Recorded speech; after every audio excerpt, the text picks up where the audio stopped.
Merhaba arkadaşlar. Bugün sizinle birlikte Minecraft Speed'de Skywars oynayacağım. SK Wars. İnşallah girer. Evet, gitti. Şuraya gel. Slash login. Orada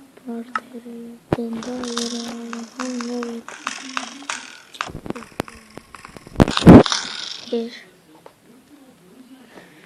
Evet, kaç saniyemiz var?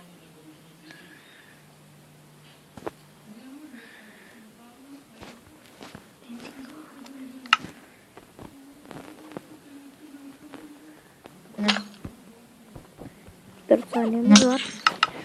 Buradaki help'e bakalım.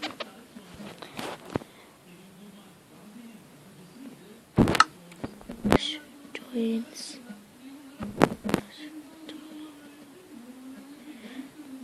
8-13. Game ne demek hiç bilmiyorum. Bu oyundakini bilmiyorum tabi. Ha tamam oynadım oyun ya. Ben düştüm, erken düştüm. Evet, erken düştük. Hayır. Lan ne oluyor?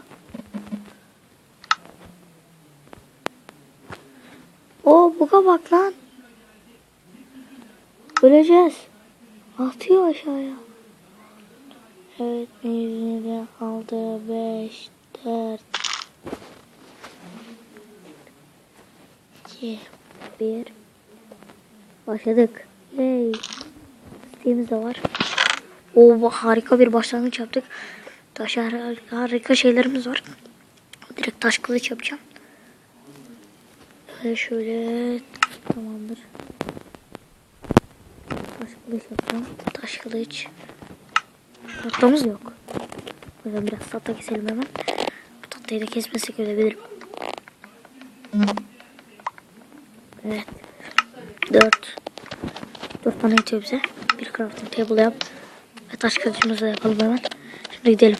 Başka bir adaya gidiyoruz. Çok hızlı oynamam gerekli.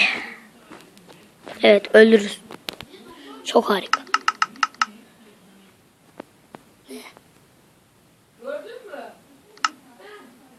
Evet. Çok kötü oldu. Biraz konuşayım. Bir oyuna girip de. Şöyle bir şeyler diyeyim. Arkadaşlar yeni seri falan gelebilir.